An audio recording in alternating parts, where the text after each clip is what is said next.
Voilà. Ça va juste mettre 1 minute le temps de se connecter et normalement on est bon.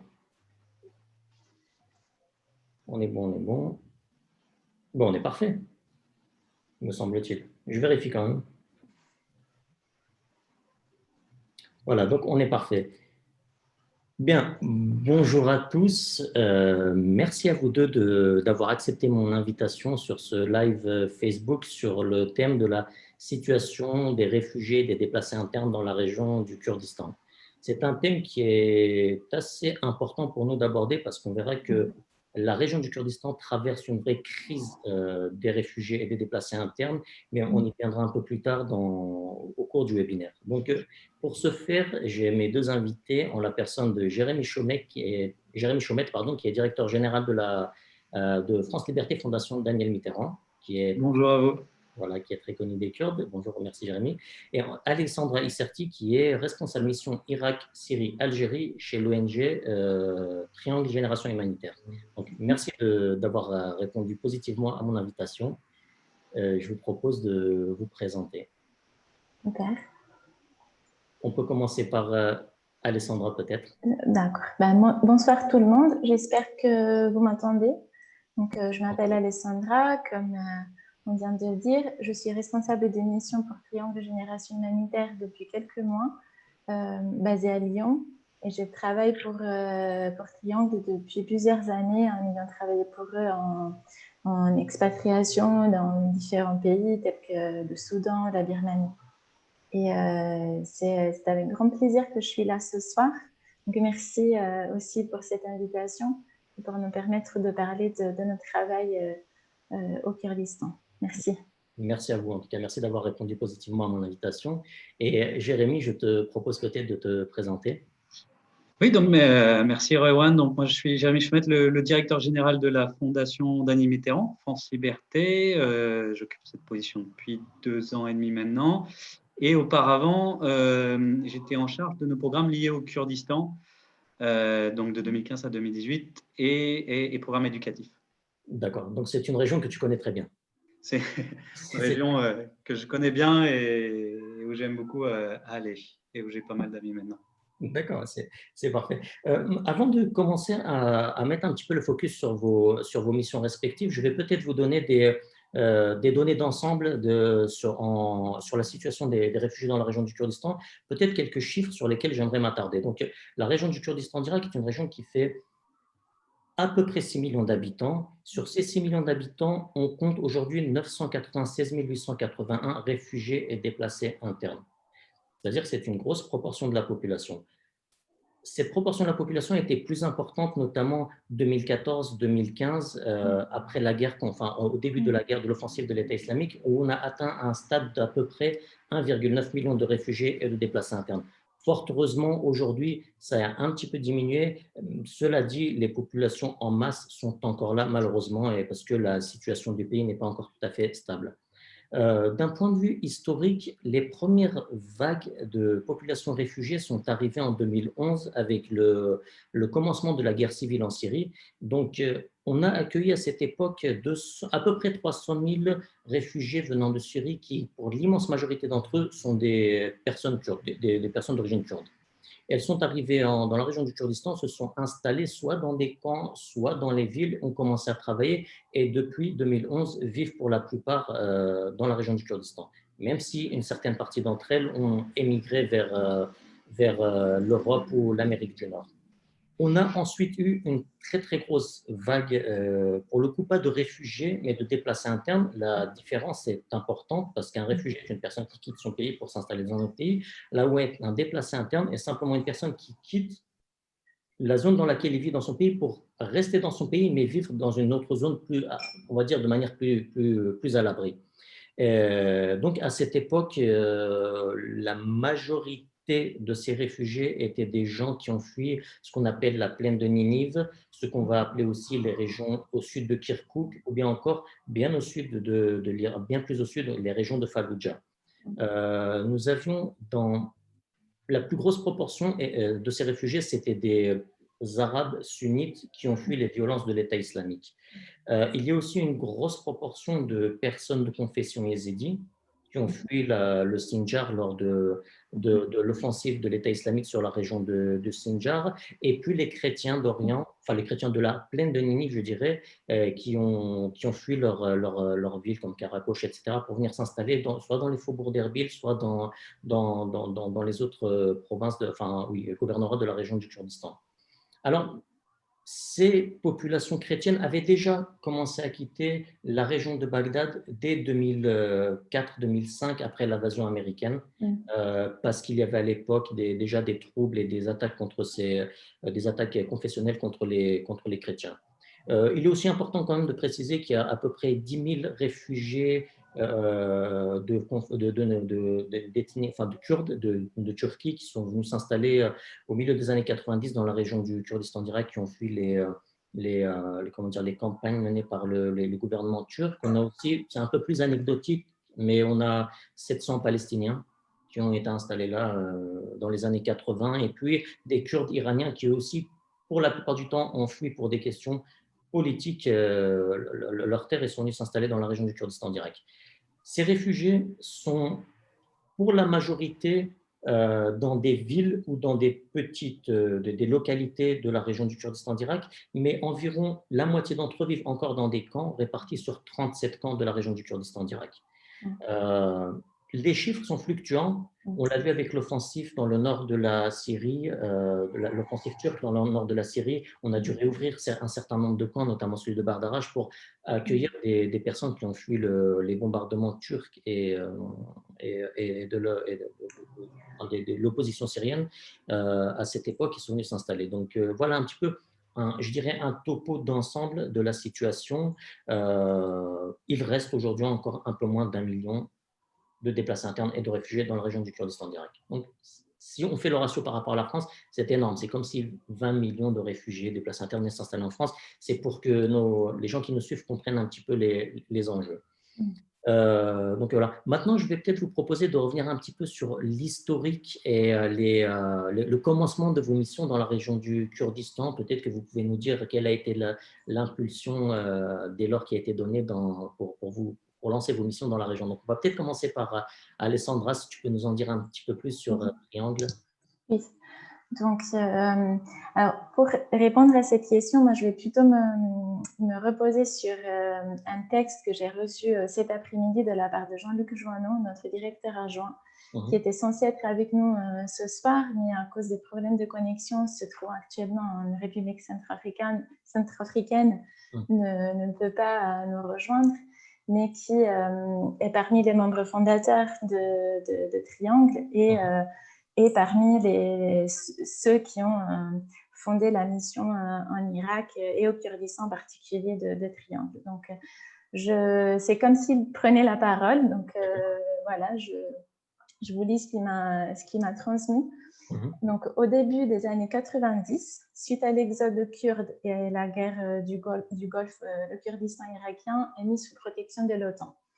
La guerre Iran-Irak, l'Anfal, le gazage d'Al-Abja, les destructions massives de villages, l'exode kurde laissent des traces catastrophiques au Kurdistan irakien, en particulier à l'est, au sud-est du pays, de la région. Des villages entiers ont été rasés, une importante partie de la population a été parquée dans des collective towns, donc des villes construites au carré pour entasser contre les Kurdes, complètement dépendants des distributions du régime de Saddam. Et c'est à ce moment-là que nous arrivons au Kurdistan par la Turquie. Le Kurdistan irakien était alors sans statut. Donc, quand Jean-Luc et ses collègues traversent la frontière turque, ils n'ont qu'un visa de sortie turc sur leur passeport et aucun visa d'entrée. Comme s'ils ils n'entrent officiellement nulle part. Le territoire qui s'ouvre à leurs yeux est dévasté. Et une grande partie de la population se trouve sous assistance d'urgence. Et les fondateurs des Triangles, donc notamment Jean-Luc et Patrick, etc., travaillent alors pour une autre ONG française qui s'appelait Équilibre et interviennent dans une situation d'extrême urgence. Triangle ne sera fondé qu'en 1994. Donc, en cette phase, mais donc à partir de 1995, interviendra au nom de Triangle, mais toujours en continuité de ces premières actions des fondateurs au Kurdistan.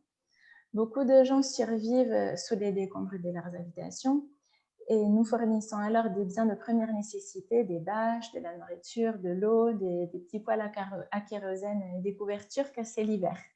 Et voilà, l'hiver au Kurdistan peut être très froid. Il y a relativement peu d'acteurs compte tenu de l'ampleur des dégâts et des besoins. Et ça, c'est un point intéressant sur lequel on pourra revenir plus tard. Mais entre 92 et 96, les ONG françaises présentes au Kurdistan étaient donc Équilibre, Triangle, AMI, donc pour l'aide médicale, MDM et France Liberté, notamment. Et Triangle, et donc à l'époque, Équilibre et après Triangle était la seule qui travaillait sur les 3 gouvernorats du Kurdistan, en tout cas dans une première phase. Et ça, c'est intéressant parce que ça change beaucoup de la situation actuelle. Encore une fois, on pourra en revenir plus tard. Au fil du temps, nous distribuons du matériel pour la reconstruction sommaire des maisons. En 91-92, nous orientons nos interventions autour de l'éducation, à la demande des Kurdes eux-mêmes. Dans notre expérience, quelle que soit leur couleur politique, l'éducation est au centre de leurs préoccupations, les préoccupations de la population kurde. Nous commençons alors à mettre en place un projet de cantine scolaire pour les écoles primaires afin d'apporter nourriture aux enfants et favoriser ainsi le retour à l'école. Le projet situé dans le gouvernorat de Soleimaniye, le plus touché par les destructions, emploie plus de 1500 personnes entre cuisinières, gardes, équipes logistiques et de supervision, générant ainsi des revenus. Au bout de 2 ans, ce sont 125 000 repas chauds par jour dans 250 écoles qui sont fournis. Parallèlement, nous assurons une distribution mensuelle de nourriture à l'ensemble du personnel de l'éducation sur les 3 gouvernorats, soit 60 000 personnes, pour leur permettre de survivre en assurant l'éducation de leurs enfants, l'État n'ayant pas ou peu de moyens pour payer les salaires. Et les instituteurs des écoles de village, qui sont souvent des préfabriqués ou des tentes fournies par les Nations Unies, sont accueillis, voire logés par la population locale, ce qui est un signe évident de la solidarité dont le peuple kurde peut faire preuve. En 1995, c'est donc Triangle qui intervient, donc, au nom de Triangle, au nom qu'on porte aujourd'hui, dans une situation qui s'est depuis donc améliorée. Nos interventions sont axées autour de la formation professionnelle, du soutien aux écoles de beaux-arts, et de la mise en place de centres de ressources communautaires et un projet de développement agricole dans la région de Dohuk. En 1998, nous quittons le pays, même s'il reste toujours des besoins, mais un bond énorme a été fait par les Kurdes et la communauté internationale, les bailleurs, ne montrent plus d'intérêt pour le pays. La raison pour laquelle j'ai souhaité vous lire ce texte que j'ai reçu, c'est parce que je pense que c'est vraiment vécu en première personne de la part de Jean-Luc et ça nous présente aussi une situation qui, je pense, doit rester à l'esprit quand on pense aux problématiques actuelles auxquelles le Kurdistan fait face. Et d'un point de vue plus organisationnel de Triangle, ce parcours illustre la notion de nexus qui est très à la main dans ce moment dans le jargon humanitaire et qui concerne le passage entre urgence, réhabilitation, développement. Mais ça montre aussi la notion de résilience, aussi très à la mode en ce moment, car les Kurdes ont dû faire face à des soutiens variables et toujours intéressés de la part de la communauté internationale, aux pressions régionales des pays voisins, ainsi qu'aux conflits internes entre les tribus qui composent le paysage du Kurdistan irakien. Nous avons aussi dû composer avec d'autres facteurs, quand par exemple l'accès au Kurdistan était bloqué au milieu des années 90 par les Turcs, qui nous obligeaient de passer par la Syrie, et ce qui n'était pas forcément évident. ce qui se faisait par la route, mais n'existant pas d'aéroport international, ce qui n'est pas du tout le cas aujourd'hui avec un aéroport Erbil qui fonctionne quand même très bien et qui est, voilà, qui est de haut niveau. Et voilà, les déplacements au sein du Kurdistan étaient aussi complexes car le pays était découpé entre les zones vertes du PIK et les zones jaunes du PDK. Et donc le personnel de Triangle voyageait et vivait sous escorte armée car le régime de Saddam cherchait à nuire aux acteurs internationaux se trouvant sur le territoire kurde.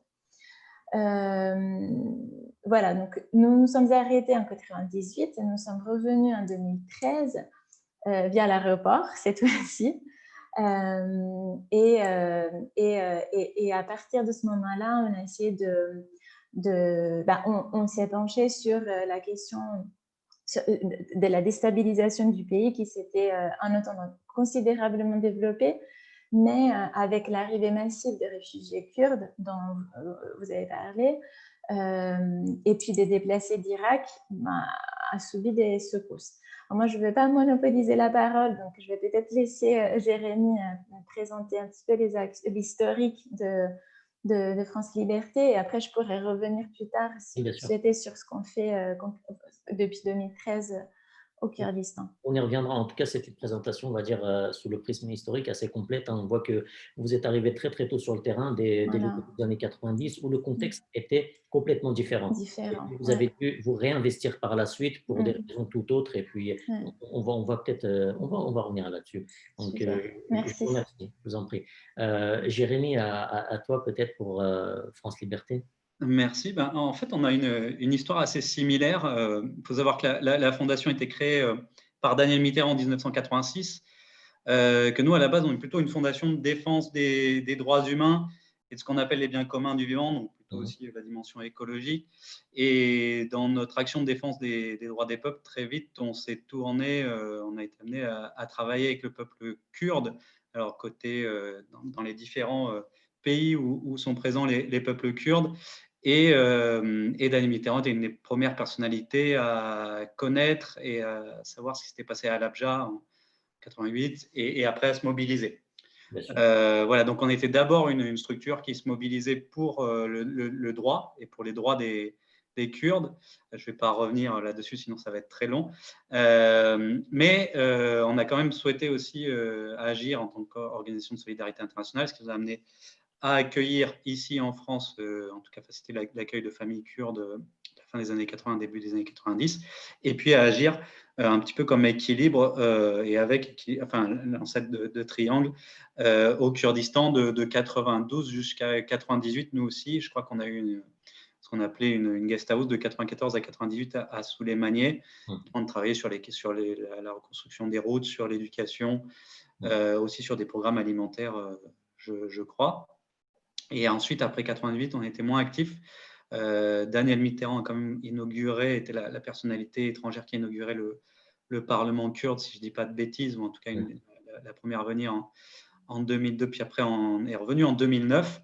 Et nous, à l'époque, on a commencé à agir sur plein d'autres choses. On est un petit peu présent un peu partout dans le monde, mais différemment. On est plutôt en soutien des peuples, plutôt sur du droit et pas sur du humanitaire solidarité internationale. Mais en 2009, quand Daniel Mitterrand est revenu pour la dernière fois au Kurdistan pour inaugurer les écoles Daniel Mitterrand qui portaient son nom, quand elle a échangé avec les responsables politiques et associatifs du pays, elle a dit qu'est-ce qu'on peut faire ensemble. Et à cette époque-là, ils lui ont dit nous, on a des besoins, il y a plein de choses qui émergent, mais on a des besoins sur les questions de jeunesse. On a beaucoup de jeunesse et on a peut-être une région à construire, presque à reconstruire. Ce qui nous a amené, après le décès de Daniel, puisque donc elle est décédée juste après, à envisager plutôt des actions au Kurdistan, mais pour et avec surtout les Kurdes. Donc à partir de 2012-2013, on a fait appel à une autre association pour travailler avec nous, française, d'éducation populaire. Et on s'est retrouvé à former, en tout cas à faire de la formation d'animateurs, de directeurs de centres de jeunesse du Kurdistan, qui sont assez remarquables, ces centres-là, en termes de moyens. Et puis, 2014, déjà, tu parlais de 2012, mais surtout après 2014, arrive. Et nous, on avait un partenariat, on devait faire des formations du coup pour les Kurdes, puis on est sur place et on se rend compte de ce qui se passe et du nombre de déplacés qui arrivent de Mossoul et d'ailleurs. Ce nombre, tu l'as dit, c'est immense, c'est très fort. Et nous, on n'avait pas une expérience comme la Triangle, ce n'est pas notre savoir-faire direct. Par contre, on connaissait bien le Kurdistan et les populations kurdes et la région. Et on avait ce partenariat avec une autre association et on s'est dit, puis moi, mon parcours, je n'ai pas dit, mais je viens des sciences de l'éducation, donc j'ai une formation sur toutes les questions d'éducation populaire.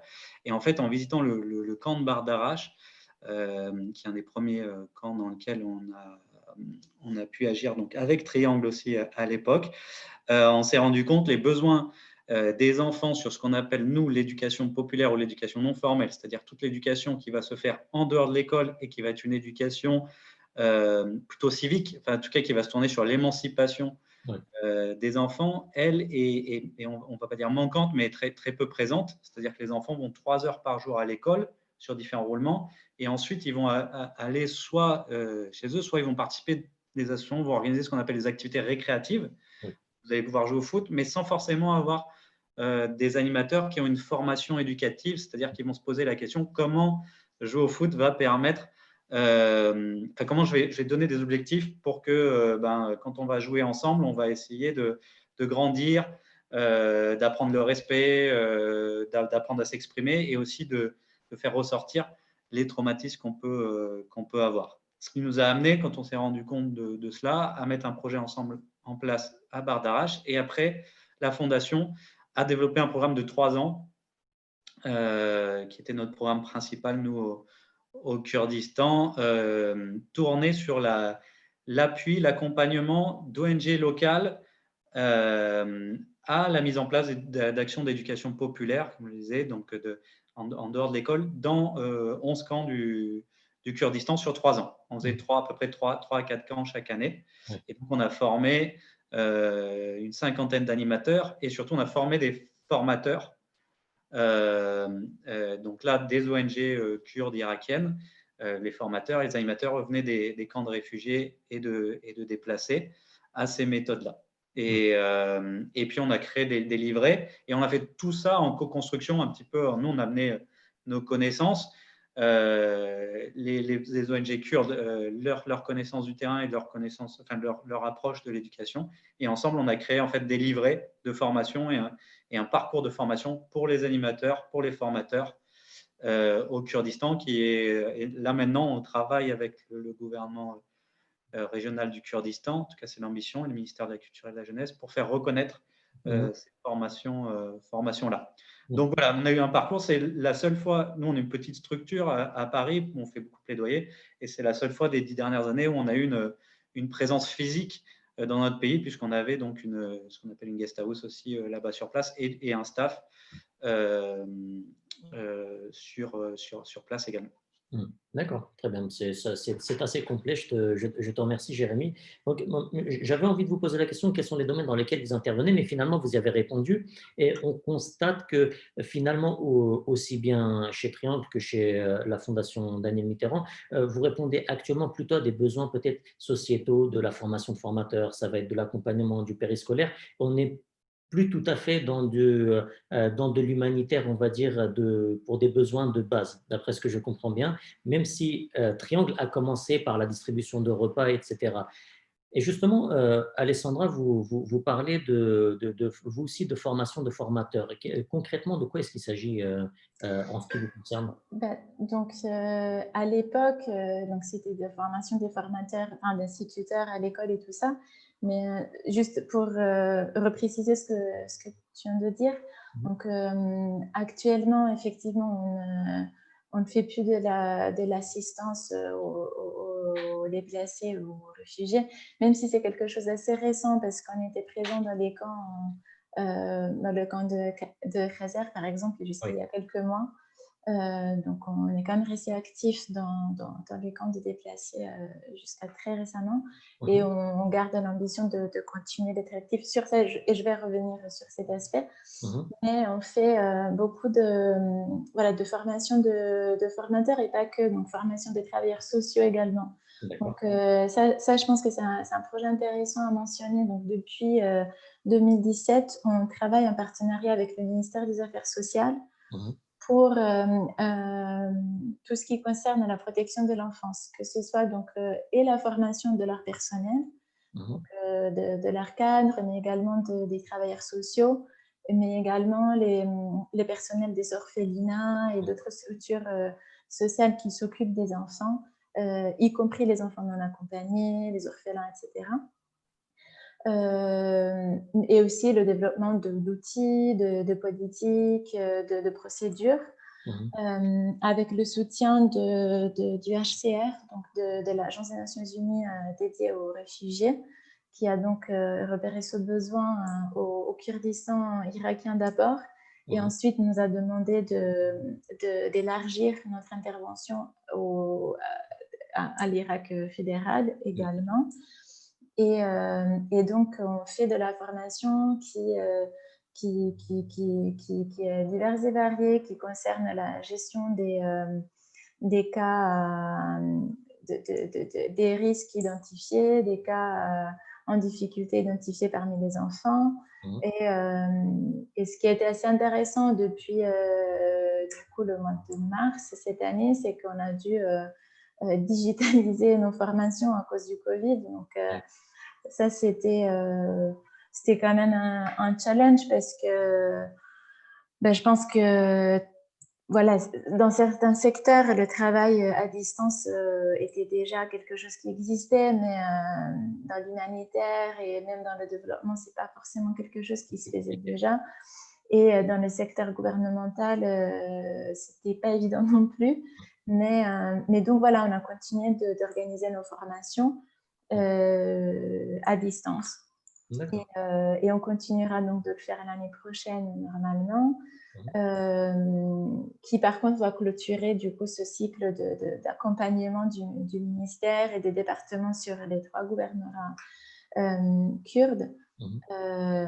Alors que nous avons encore un peu plus de travail dans la partie dans le GOI, enfin, dans la partie fédérale, parce qu'on a commencé un peu plus tard. Voilà. D'accord, très bien. Voilà. Merci. Au niveau de... Désolée, petite interruption. Il n'y a pas de problème. Ouais. Vous, Triangle, vous êtes encore sur place. Oui. Vous êtes encore sur place. Là où je sais que peut-être la fondation Daniel Mitterrand est un peu plus... Jérémy, peut-être tu peux me le confirmer, mais vous êtes dans une période peut-être de transition. Oui, disons qu'on avait un programme qui était financé et ce n'était pas notre mission première, nous, d'être présents sur place.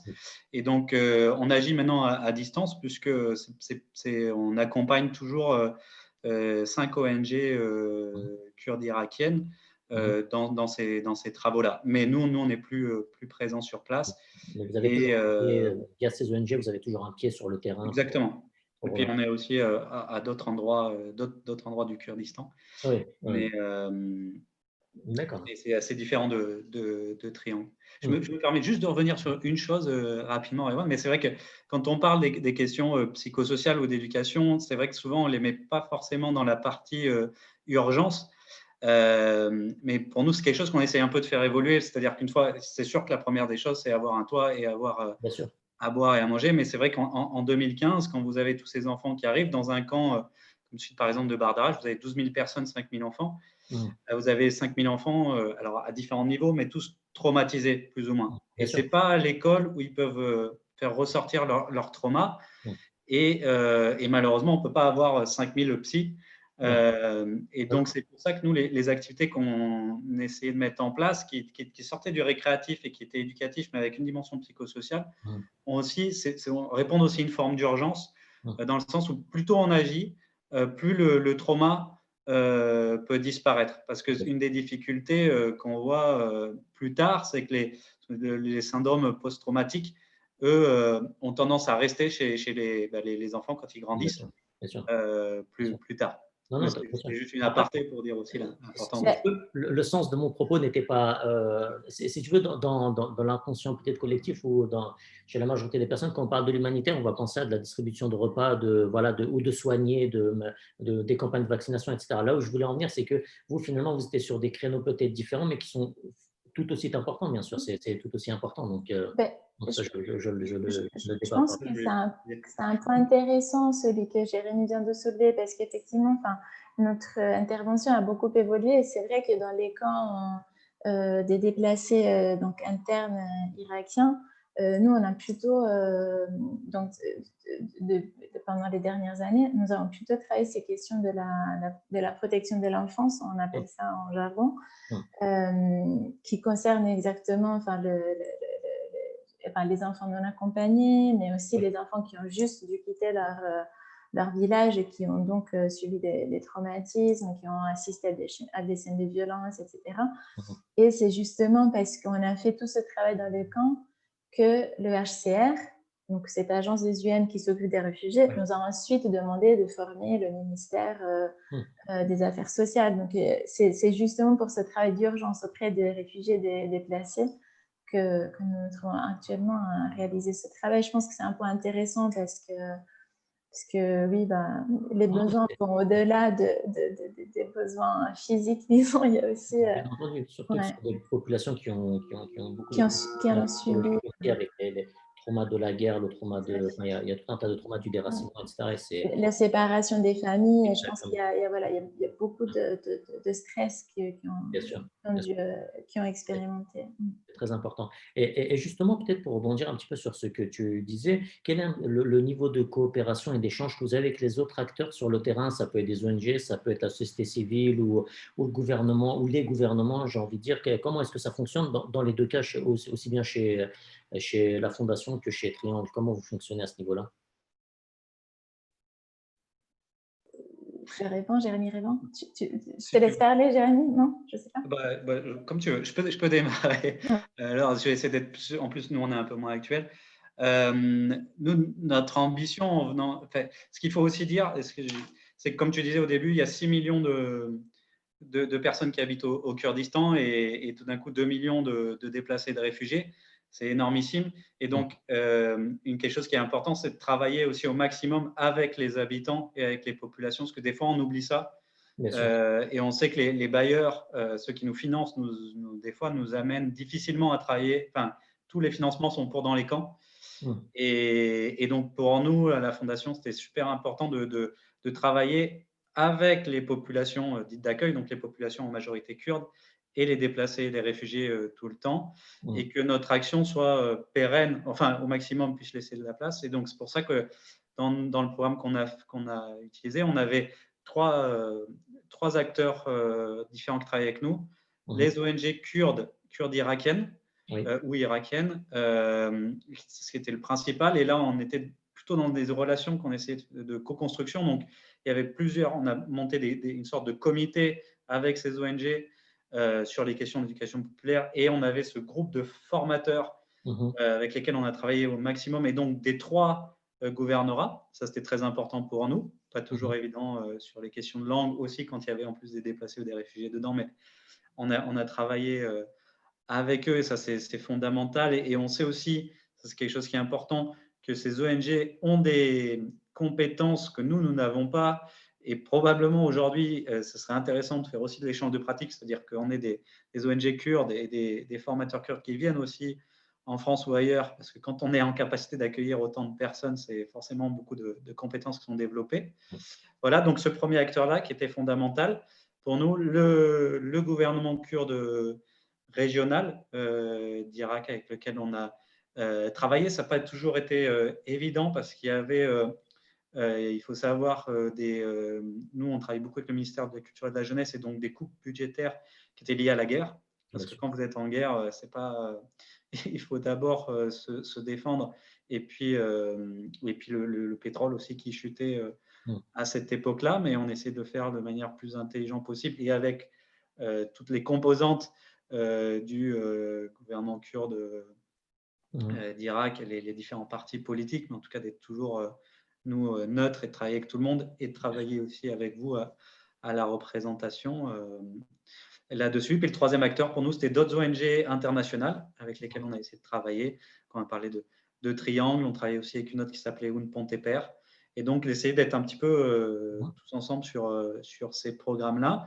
Et ce n'était pas forcément évident, notamment avec les ONG kurdes irakiennes, parce que les grosses ONG internationales, plus grosses que nous deux, ont un peu, parce qu'elles ont les bailleurs de fonds ont un peu tendance à considérer les ONG locales comme des sous-traitants, hein, si je peux me permettre. C'est pas très beau ce que je dis, mais c'est un peu la vérité, c'est-à-dire des structures à qui on va donner soit des fonds, soit des ordres. Et donc, nous, on voulait, et on sait qu'avec Triangle aussi, enfin, on n'est pas dans ces approches-là, on essaie d'être dans des approches de co-construction, d'essayer de… Voilà, nous, on a des compétences particulières, eux, ils ont des compétences, comment ensemble on travaille du mieux possible. Et ça a été difficile au début pour les différentes structures. Et au fur et à mesure, le fait de rester longtemps sur place, de gagner la confiance, ça a permis de faire évoluer cette façon de travailler. Et il y a eu de bons résultats d'ailleurs. Hein. J'ai suivi un petit peu et les résultats étaient là. Donc, Exactement, et c'est toujours agréable de travailler avec un maximum de partenaires. Mais je vais laisser la parole à Triangle peut-être. Alessandra. Ouais, moi je ne sais pas si j'ai encore beaucoup à dire, mais je pense que voilà, notre approche est quand même similaire à celui qui vient d'être décrit. Donc, nous aussi, on travaille dans les camps, oui, mais on travaille également avec les populations d'accueil. Et c'est notamment ce qu'on essaie de faire pendant les dernières années et ce qu'on continue de faire, même maintenant qu'on n'est plus présent dans les camps, mais on travaille quand même avec des réfugiés, les déplacés qui sont pas hébergés dans ces camps-là, mais qui habitent en ville, par exemple à Dohuk, à Erbil. Mais aussi, voilà, quand on travaille dans les camps, essayer toujours de créer des ponts avec la communauté locale. Et ça, c'est important. Voilà, ça fait partie de notre approche et on essaie de le défendre, malgré ça ne serait pas toujours évident à défendre comme approche auprès de tous les bailleurs. On travaille voilà, en collaboration avec d'autres ONG, c'est surtout en termes de coordination, justement pour faire en sorte que les besoins soient couverts. Mais voilà, donc nous, on s'occupait de protection de l'enfance. Il y avait d'autres ONG qui s'occupaient de la distribution de l'eau, de nourriture, etc. dans ces camps. En coordination avec les Nations Unies, surtout donc dans le travail dans les camps, donc avec le HCR, avec l'UNICEF également, donc l'Agence des Nations Unies qui s'occupe de l'enfance, et de OCHA, qui est l'agence qui s'occupe des affaires humanitaires au sens plus large. Nous recevons des financements de ces agences-là également, donc il y a un travail qui est fait d'un point de vue de coordination, mais aussi voilà, un partenariat qui se crée du fait qu'on reçoit des financements de leur part. Et comme je venais de le dire, voilà, on travaille avec le gouvernement, les institutions publiques. Donc, j'ai parlé du ministère des Affaires sociales, par exemple. Jérémy parlait tout à l'heure d'ONG kurdes. Nous, on a travaillé, par exemple, avec une ONG de Syriens kurdes en Irak. Donc, on s'occupait des réfugiés syriens qui étaient à 99% d'origine kurde. Voilà. Et voilà, on a construit avec eux un centre pour l'éducation non formelle dans lequel les enfants syriens étaient accueillis, mais les autres aussi, justement, pour créer cet espace d'échange et d'intégration. Et voilà, et peut-être juste quelque chose d'assez nouveau, juste pour le mentionner, pour montrer voilà, qu'on fait, le travail est assez large. On a appuyé l'Institut Bioforce que vous connaissez peut-être, et le public qui nous attend. Donc voilà, c'est un institut qui est basé à Lyon et qui forme le personnel humanitaire. Voilà. Et donc, eux, ils ont commencé à organiser des formations à Erbil. et en partenariat avec nous, parce que nous, on était déjà présents, et donc c'est avec nous qu'on a soigné les aspects logistiques, la communication, etc. Donc, je pense que voilà, il y a du travail qui se fait à plusieurs niveaux, et selon les besoins, on le décline, et comme Germaine l'a dit tout à l'heure, il faut que ça soit fait en concertation et en partenariat avec plusieurs acteurs. Justement, peut-être pour rebondir un petit peu sur ce que tu disais,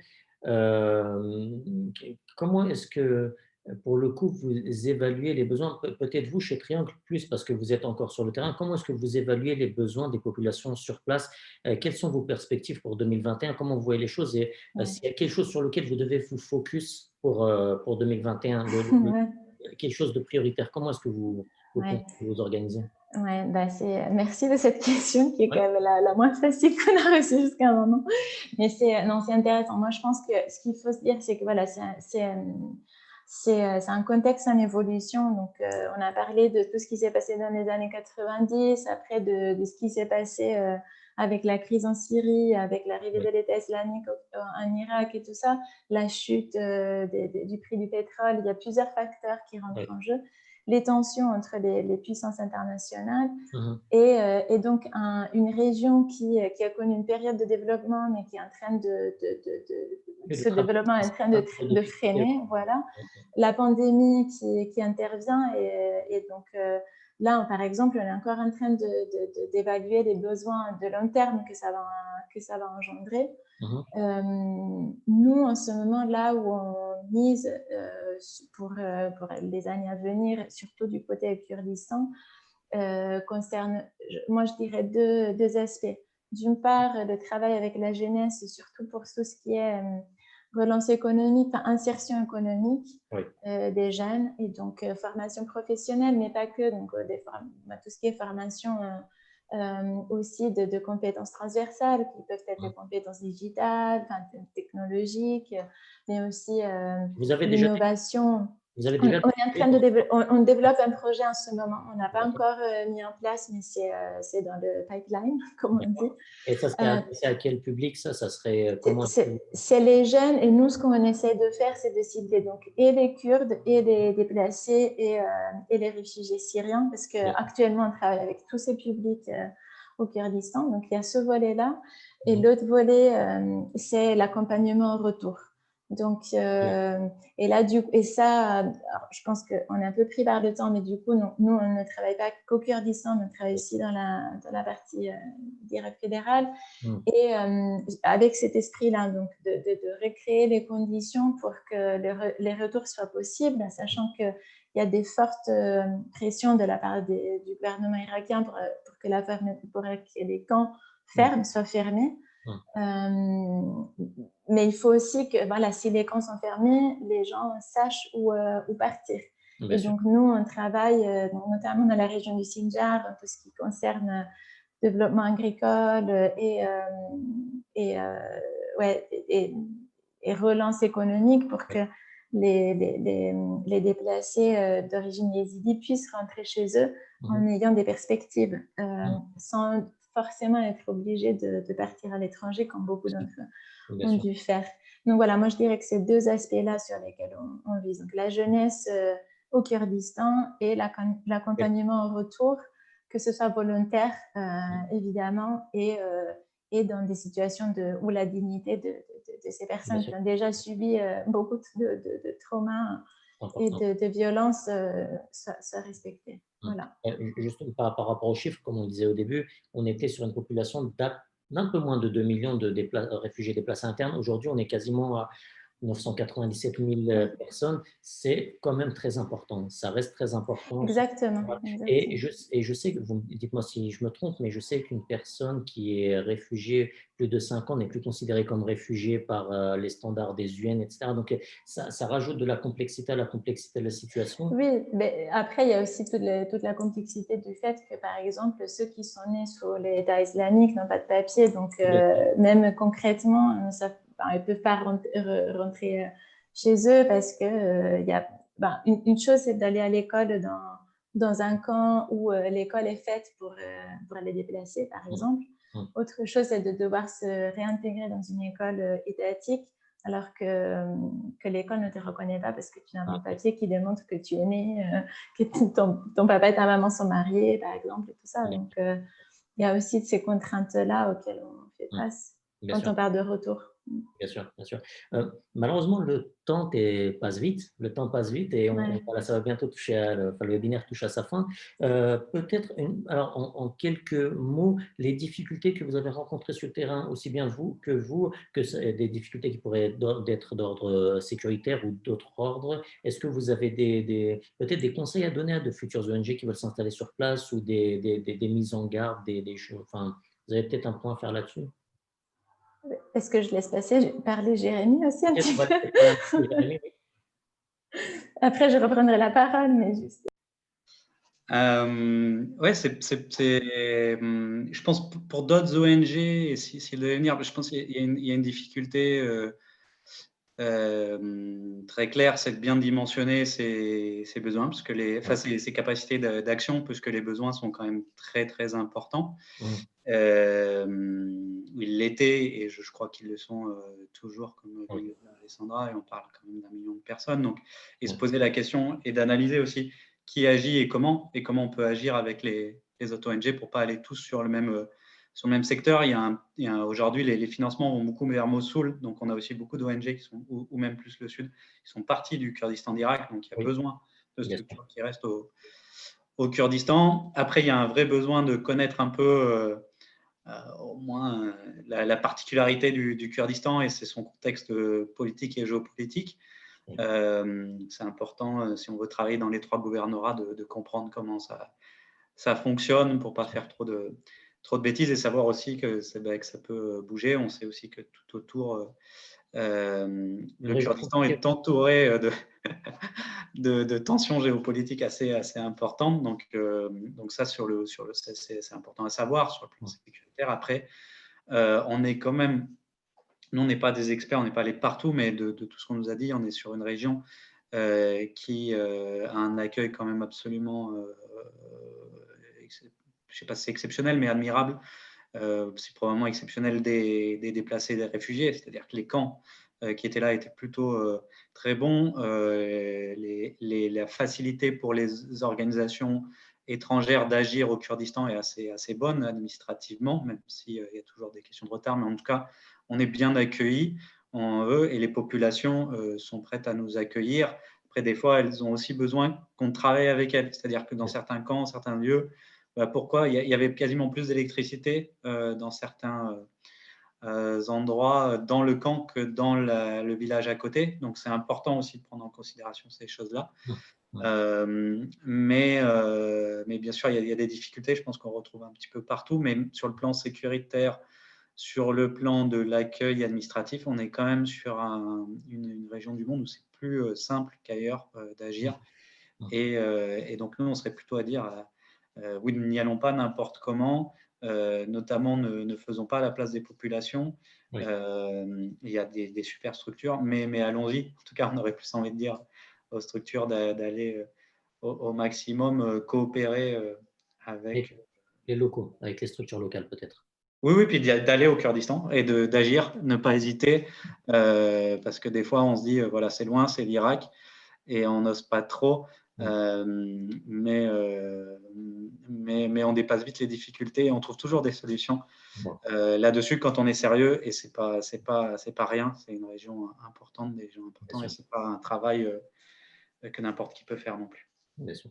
Très bien, merci. Alessandra, peut-être un dernier mot de ton côté? Oui, moi je suis tout à fait d'accord avec ce que Jérémy a dit, et d'ailleurs merci, parce que du coup ma dernière intervention va être beaucoup plus courte. Peut-être juste d'un point de vue très pratique, si on travaille au Kurdistan et également en Irak fédéral, comme c'est dans notre cas, tenir bien compte que les administrations ne fonctionnent pas de la même manière, et en termes d'accueil notamment, parce que moi je pourrais souscrire tout ce qui a été dit par rapport au côté kurde, mais du côté irakien, il y a encore pas mal de tensions vis-à-vis des étrangers. Mais aussi d'un point de vue pratique, on travaille avec une double devise, avec plusieurs langues, des interlocuteurs différents. Donc ça rajoute quand même du travail et ça doit être pris en compte en termes de gestion des ressources humaines, financières, etc. Donc ça, c'est vraiment d'un point de vue très, très pratique. Et après, peut-être aussi d'un point de vue pratique, en faisant référence à ce que Jérémy a dit, mais aussi ce que toi tu as présenté tout à l'heure, on se trouve maintenant dans une région qui est quand même assez brassée. Et donc, nous, par exemple, dans notre équipe, on a des réfugiés syriens, on a du personnel kurde, on a des Irakiens qui se trouvent au Kurdistan parce qu'à un moment donné, l'économie fonctionnait mieux dans cette région-là. Et donc après, il faut aussi composer avec d'éventuelles tensions qui peuvent se créer ou juste incompréhension. Donc, je pense que ça, ça rentre un petit peu dans ce que Jérémy disait sur la connaissance du contexte, ne pas y aller n'importe comment et ne pas penser voilà, que tous les Kurdes, que même la population kurde est homogène, en fait. Il faut, voilà, il y a des différences au sein du Kurdistan. Les 3 gouvernorats ne sont pas les mêmes. Donc voilà, moi, je pense que ça, c'est pas étonnant. Je pense que j'apprends rien à personne, mais voilà, c'est des aspects dont il faut tenir compte. Bien sûr. Voilà. Très bien. Écoutez, on a à peine défriché le sujet en réalité, mais ça passe vite et on va devoir mettre fin à ce webinaire. En tout cas, je vous remercie pour les informations que vous nous avez apportées. Je vous remercie pour votre présence et les témoignages de terrain que vous nous avez fournis. Peut-être que dans un webinaire en 2021, on viendra peut-être un peu plus en détail sur les actions à proprement parler. On verra, on s'organisera ça entre nous, on verra comment on va s'organiser. Mais quoi qu'il en soit, pour aujourd'hui, je vous remercie. Et j'espère que vous avez eu le temps de dire ce que vous vouliez dire et les messages que vous vouliez faire passer. Et puis, si vous avez un dernier mot peut-être, une précision, un dernier mot sinon. Moi, je voulais juste en tout cas vous remercier. Merci à toutes et à tous. Et puis, au plaisir en 2021. Merci bien, Jérémy. En espérant que 2021 soit meilleur que 2020. Mais... Ouais. Et ben moi, pareil, en fait, merci beaucoup. Moi, j'espère que... Voilà, j'espère que... Voilà, moi, j'ai beaucoup parlé. J'espère que voilà, le public a appris des choses, que c'était intéressant pour eux aussi, que c'était pas juste entre passionnés du Kurdistan. Voilà. On a des réactions positives. Ouais, super. Et puis donc, ouais, au plaisir pour l'année prochaine. À l'année prochaine. Merci bien. Voilà. À bientôt. Au revoir. Bonne soirée.